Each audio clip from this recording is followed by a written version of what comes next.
Ousmane Sonko loolu mel ne dafa nekk délit Touba. pourtant li nga wax ni man mii nga xam ni politique ma dama koy dund. waaw ci ñi nga xam ni dañu ànd ak yéen. léegi ma eggale. non man may ma non loolu dañ ko wax dama koy dund te dafa metti aussi loolu dama laaj. voilà dama bëgg nga xam ni rek loolu aussi dafa metti. mais man li muy metti mosoo dégg ñu ne Cheikh Thioro moo porté plainte kenn mosoo ko dégg. mosoo dégg ñu ne Cheikh Thioro moo tëj kenn mosoo dégg ñu ne Cheikh Thioro moo yebal ay nit ñu attaqué kenn ku mën a doon. waaw non ci li ma la wax laa wax lan nga ci wax. non xaaral ma eggale rek man xam nga nit ko dul juum amul su ma juumee dinaa nangu nga damaa juum mais li jàll ci côté yooyu dara lu ma ci regretté amut ndax jàpp naa ne jamono yooyu arme yooyu la amoon pour défendre sama bopp. ma jamono yooyu arme yooyu la amoon pour défendre sama bopp ndax man tamit maa nekk nit koo xam ne Pape Ngagne su ma duggee ci combat du ma anière lu ma ci fekk dina ma ci fekk jamono yi ñuy gën a wër Cheikh Thioro jamono yooyu la Cheikh Thioro gën a mën a dox Touba nu mu ko neexee jamono yooyu la gën a mën a nekk këram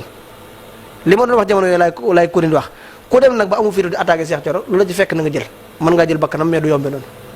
loolu laa doon wax mais dama lay wax rek ne la Pastef bu passé président Ousmane Sonko li ñu ma ci wax lu ñaaw te samay mbokk wax ma ko kenn wax ko kenn ci Sénégal xam nga yaa ngi tudd man li ma wax mais doo génne mukk vidéo yi ma wax loolu ba léegi mënoo koo seetaan te mosuñ maa wax lu ñaaw ba ma dégg génn kilifa génn défendre ma ne kii li mu wax Cheikh Thioro ëpp na te bu ñu waxee moyen garaaw ñu taaj leen seen kilifa taaj leen ne leen tuubal leen ki ngeen ko wax te ñooñu ñuy tuubal maa leen gën a bokk ci dëkk ba gën leen fa juddu. ah mais sëñ bi nag léegi loolu c'est très normal parce que bu ñu la déggee itam nga ni par exemple patriotes yi Pastef la ñu gën a fonk ni seen daayira yi mais loolu itam murid yi nga xam ne dañ nekk ci daayira il faut que aussi loolu. non mais attends. Pape Ngagne yow li ma la mën a wax. Pape Ngagne Pape Ngagne man de vraiment man li ma jaaxal. mooy vraiment yu bëri da nga ko dul assumer. non Pape Ngagne man xam nga yow assumer moo tax ma egg fii ma egg si ndax ci histoire politique gu département Mbacké fi ma toll nii sama morom mosu fa politique ba toll foofu te loolu li ma ko may mooy assumer samay responsabilité ak constance ci li ma nekk. ak wax lu rëy ak wax lu la. ah déedéet wax lu la neex si Touba gi kenn wax la neex ñu lay topp. non Touba kenn wax la neex li ma la wax nii yaa ko wax te xam nga ni wax jooju kenn mosu ko fa wax. Pape Ngagne lii ma la wax nii yaa ko wax te kenn mosu ko fa wax. Pape Ngagne waaw Pastef ñi ci bokk dañoo jàpp ne ci daayira lañ nekk tey laa koy waxaat mu leeraat ndax liñ nekk liggéeyal sa réew la te Yonent bi sallallahu alayhi wasallam moo ne bëgg sa réew ci jaamu yàlla la bokk.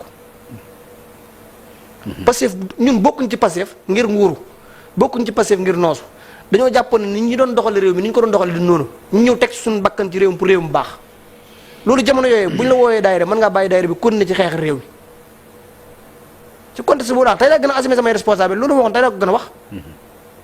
man jamono yi may nekk ci combat bi maanaam waxtu julli jot mën naa bañ a julli ji nekk ci combat bi ndax damaa jàppoon ne ci xeexal sama réew laa nekk su ma ci faatoo damay dem àjjan deret ci contexte boobu laa waxee woon te tey ji laa ko gën a waxee waat d'accord dellu ma ci ginnaaw amul lu ma ci regret amul lu ma ci rëccu d'accord alors li des ci émission bi bariwul mbiru Serigne Mourtala Mbacké xale boobu fan nga ci toll nga ni loolu moom da nga bëgg mu leer en dehors de leer dama ciy dugal enquête parlementaire ndax dossier bi dama jàpp ne dafa am ñu ci teg tànk loolu laa jàpp ndax ab xale bu toll noonu waajuram yaakaaroon ci moom ma naan la muy ndeyam muy baayam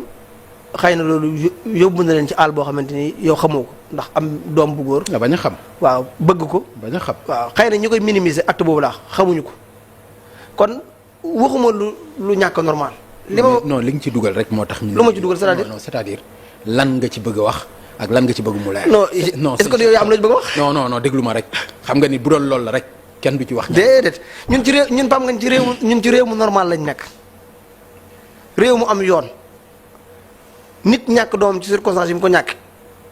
xëy na jàpp na ne daf mi ngi dund xëy na jàpp na ne dundul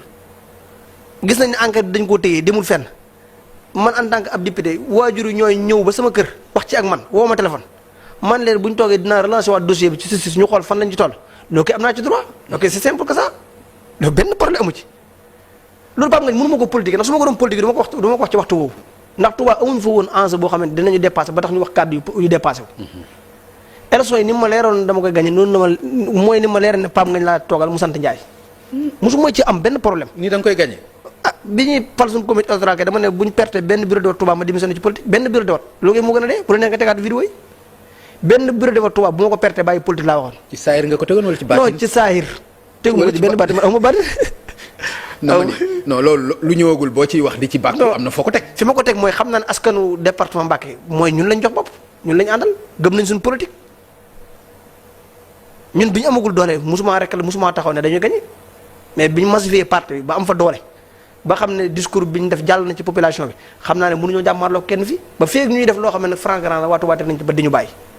mais jamono yi mënuñu am concurrence politique bu dëgër Touba loo xalaat tour nañ ko fi xaalis te ñun ñëw incarné parti bi amuñ xaalis amuñ doole te tey ji ñu ngi résister ba nekk fa première parti nangu ko ci loxol PDS loolu damay profité di ci rendre hommage ñi nga xamante ni ñoom laa ko àndal liggéey bi ndax au début nag metti woon na xeeboon nañu. amnistie bi loo ci lan moo ci sa péete ban féete nga ci am maanaam dañ ko fiy jëlee duñ ko fi jëlee buñ ko fi jëlee fan lañ ci jëm ak fan lañ ci mën a egg. mooy péete bi ma ci amoon biñ ko indi assemblée. ndax député laa woon ci 14e législature bi. comme que wooteewu ma ko woon damaa jàppoon ne du woon li gën ci Sénégalais yi. ndax ñi rey 80 personnes yooyu war nañoo xam ñan la ak ñi leen commandé pour ñu rey ñooñu kon mënuñoo def loolu ci am réew mu normal xëy rek ne bindu kayit indi ko assemblée nationale ne dañ koy woote mu jeex loolu mënuñ ko d'accord comme que ñun suñu promesse de campagne bu ñu toogee dañ koy abrogé loi bi tëggaat enquête ñi ci war a laale ñu woo leen ñu leeral loolu moom dama ci ànd entièrement. ñi woote woon mortal combat ñi woote woon mortal combat bi nag. Pape Ngagne xam nga. ñi woote woon mortal combat bi ma eggal mortal combat faaw ma may blessé faaw ma may mort. waaw moo tax man la. mortal combat mënut a ñàkk. Pape Ngagne moo tax man la ku ci sa responsabilité. nekk ok d'accord comme ni ko premier ministre waxee. ok comme ni ko premier ministre waxee assemblée nationale. d'accord même ñoom bu aajowoo ñu woo leen ñoom pare nañ pour dem wuy. d'accord c'est bon. ñoom bëgguñu xam nga premier ministre wax na ko assemblée loolu moom c'est clair. mais Pape Ngagne dama lay leeral rek ne ñun xam nga yàlla daf maa dimbale Pastef li ma ci fekkewul bëriwul bi yàlla dogalee ñu jàpp Ousmane Sonko 2023 FRAPP ak CPS dañoo tegoon benn kuréel tudde ko Semaine de la Libération loolu daf ñoo permettre ñu def tour de Sénégal loolu da nga xam gravité bi fi mu tolloon maanaam foo xalaat ci Sénégal ab détenu politique ma nga fa woon wala ab martyr ma nga fa woon loolu permettre na ma dem ba Vélingara permettre na ma dem ba Kolda dem naa ci ba Ziguinchor dem naa fi sax ba Médina Yoro Foulah dem naa fi ba Kaolack dem naa fi fépp mais da ngay gis nit koo xamante ni Pape Ngagne ci àddunaam mënatul liggéey moo tax bu ñuy wax ne dañoo génn 5 milliards pour dampe ko ñi nga xamante ni ñoo ci ñàkk seen bakkan wala ñi ci blessé xaalis buggul coow te am na ci ñoo xamante ni boo leen joxoon bit sa Sénégal mënatuñoo tane bit sa Sénégal boo leen ko xëppoon mënatuñoo tane man dem naa Goudomp fekk fa nit koo xamante ni li wër bu wër mooy tànk bi ay sax la commencé woon a génn jamono yooyu boo PM mi ngi ci kaso bi kon bu fekkente ni ay nit dund nañ loolu nga gis kuy réclamer woo ci projet bi wan ne dafa am légitimité dafa xeex wala dafa am luñ ko war a defaat retour bi ci ginnaaw bi kooku mi ngi fàtte licence li ko taxoon di xeex te ñooñu noonu koo ci masaana seet li mu lay wax mooy yéen ñi ne ci biti continuer leen combat bi projet ne ci jàmm moom day fàtte jëmam moo tax président Ousmane Sonko ak président Bassirou Diomaye ñu xam li ñu yanu lan la yàlla xam na ko yàlla rek moo tax ma di ko wax man waxtaan na ak ñoom waxtaan woo xamante ni keroog am na lu ci tukkee mais ñoom ku ci wax ci ñoom ñaar danaan la bu Pastef yëpp kontaanee te Sénégal kontaanul duñ fi toogaat kon ñoom Sénégalais yi leen jiital ne buñ fàtte ñi doon xeex lan moo leen taxoon di xeex li leen taxoon di xeex du séddoo ay poste wala massifier parti bi li leen taxoon di xeex mooy dundu Sénégalais yi changé kon il faut que ñu xam ne loi boobu buñ ko abrogé wul ñi ci gaañ ñu xam leen gaañ. en tout cas dundinu Sénégalais yi moom. xaajagul a changé waaw bu soobee yàlla dina changé xaajagul a changé moom. loolu moom maa la jox ay garanti dina changé. d'accord kon loi boobu buñ ko abrogé wul. alhamdulilah ñi faatu ñu xam leen faat. dundinu Sénégalais yooyu nag presse bi ci la bokk. waaw ma eggal tuuti dinaa ci ñëw non waaw boo bëggee ñëw ci rek mais li may wax moom. ok loi boobu buñ ko abrogé wul ñu xam lan moo rey Didier Badji lan moo rey Fulbert Sambou lan moo rey Bara Sow lan moo rey Cheikh Diop xale yi gaañu lan moo leen gaañ ñi ngi ci yàq seen liggéey lan moo tax ñu yàq ko loolu buñ ko leeralul dinañ layoog ñooñu bu eggee ci seen kanam suñu borom. loolu day farata. d'accord moo tax man yàkkamti naa loi bi ñëw assemblée ba ñu abrogé. d'accord wax nga ko léegi député nga à l'Assemblée nationale daaw ci budget bi dañ ci voté 1 milliard et quelque pour ñu jox ko subvention la presse ñoo ko moom ba fii may wax ak yow kenn joxu leen ko ba dugg nañ ci beneen budget loolu nan nga ko mën a expliquer. xam nga boo tey jii boo tëboon tëb ne da ngay séddale xaalis ba presse bi fan ngay jaar. non waxuma non ak foo mënti jaar xaalis boobu ñoom ñoo ko moom. xam nga c'est-à-dire non xaaral ma expliquer la ni nga xamee ni noonu le président de la république ci assemblée nationale ñu ne lii mooy fonds politique am président assemblée nationale lii mooy fonds politique am diw ak diw ak diw ñu ne lii pour presse bi la ñu muy loi la loolu loi c'est-à-dire yéen ngeen teg ci seen tànk teg ci jaay doole ba xañ ko presse bi ci ay dañuy xool kii mooy kii kii mooy kii kii mooy kii. Pape Ngagne loolu il faut que mu leer ci askanu Sénégal. ñu xam ni question bi loi boobu nga xam ni question bi ni nga ko nattoon nañ ko koppar yooyu pour jox ko presse bi ba léegi nii kenn joxu leen ko ndax par exemple ay dañu war a xool lii dañu war a xool lële dañu war a xool lële ba noonu lañ koy perte. xam nga da ngaa posé question par tontu sa bopp li nga tontu sa bopp nag bëggoo mu leer mais tey jii booy génne ab xaalis ne da nga koy jox mbëri làmb yi xanaa da nga xool mbëri am licence nga jox leen ko. waaw xam nga waxuñu. waaw ba eggal tuuti dama eggal nag. waaw dinaa eggal nag Pape Ngagne tey jii bu ñu jëlee xaalis ne dañ koy jox mbëri làmb yi donte Bira Sène moo fi nekk wala Malick Ngom moo fi nekk dañ ne Malick Ngom ñaata mbëri ñoo nekk ci la arène bi. ak ñaata bu ñaar la am licence nga jox leen ko. effectivement nga jox leen ko moo tax léegi pour nga bëgg ko jox ñaar ñu ne ko da ngay parparloo. non amul parparloo non mais nga joxe ko mais dina eggal nga joxe ko. Pape Ngagne li leen ministre télécommunication woo leer na moo nañu réglementé seen kër gi bu la ko réglementé bu dee seen xaalis la ba nga fa kenn lekk ko kenn naanu ko bu soobee yàlla ñi ci normal dañ leen ko jox ku xool séddaleen wii ñu def nii ci affiche bi di nga xam ne lii teguwul ci maanu tegul ci dëgg tegewul ci maanu tegewul ci njub tegewul ci dëgg. mais jox nañ leen ko. ah mais lii moo tane bañ leen ko jox. déedéet li tane non si. ndax dafa gën fukki junni jamono yi ngay def lii di xool ab presse di ko jox 80 millions. mais dama ni bay créé déglu rek ak lu mën a xew bay créé jox leen ko moo gën bañ leen ko jox ñi leen ko jox moo tane foofu ñi nga xam ne joxuñu leen ko téye ko. pratique boobu buñ ko continué woon Sénégal yi dinañ génn ci ñun ndax dem bay créé ay faux presse ay presse fictif loolu jaaduwul ci réew mu normal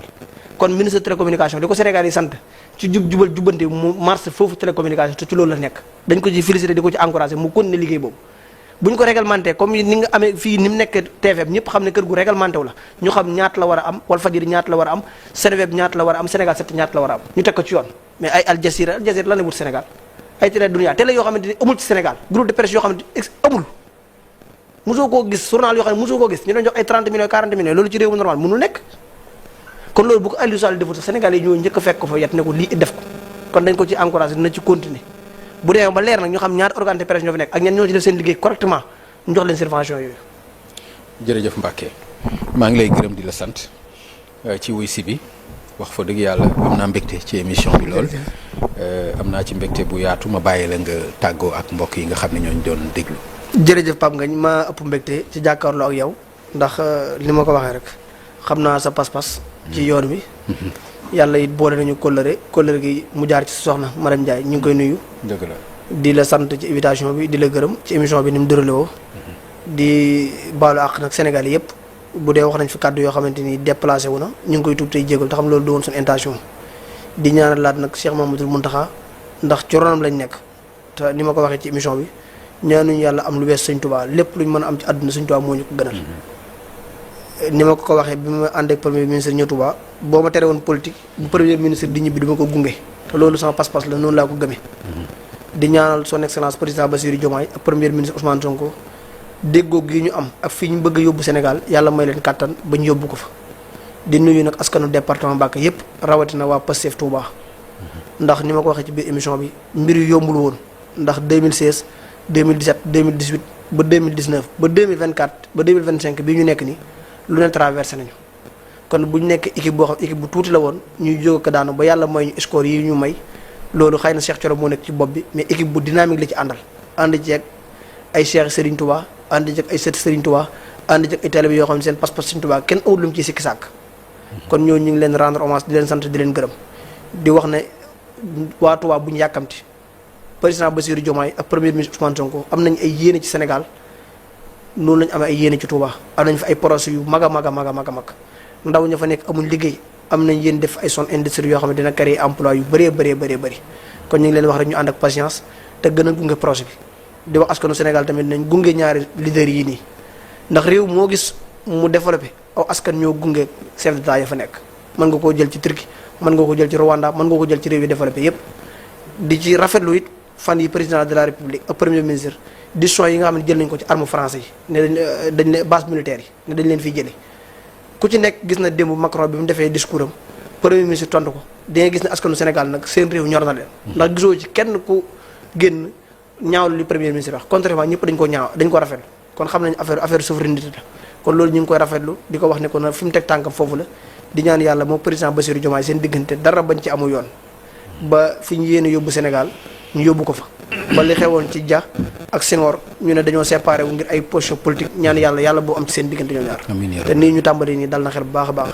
di ñaanalaat nag njabootu Cheikh Mahamadou Fadal muy sëñ Abul Baraka ak sëñ Cheikh naam sëñ Fallou sama sëriñ Kazu Rajab bi ñu dégg moom ñu egg ci jàmm di nuyu nag sama waajur Alaaji Fallou Mbacke maa ngi koy ziar bu baax a baax di nuyu sama waajur bu jigéen di nuyu ñi mboolem fu ñu doon seetaan ak fu ñu waay mën a seetaan ci biir réew mi di nuyu nag ñi ma àndal ñëpp muy Ousmane Diouf Diouble maire ak Abdou Khoudoss Gueye ak Cheikhouna Fall ak ñoom ABF ñëpp maa ngi leen nuyu di leen gërëm. jërëjëf merci beaucoup Serigne Cheikh Thioro Mbacké troisième vice-président bu assemblée nationale nekk coordonnateur PASTEF bu Touba comme ni nga ko expliqué ñu lay jaajëfal bu baax di la remercier itam ci wuy si bi ak wax dëgg yàlla ni nga xam ne noonu nga tontoo laaj yi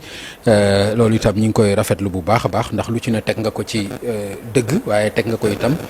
ci pas-pas teg nga ko itam ci fidélité ci ñi nga xam ne ñoom ñoo nekk sa ay leader ci wàllu politique muy loyauté loolu lu am solo la kon mbokk yi mu nekkoon seen émission Faram Facce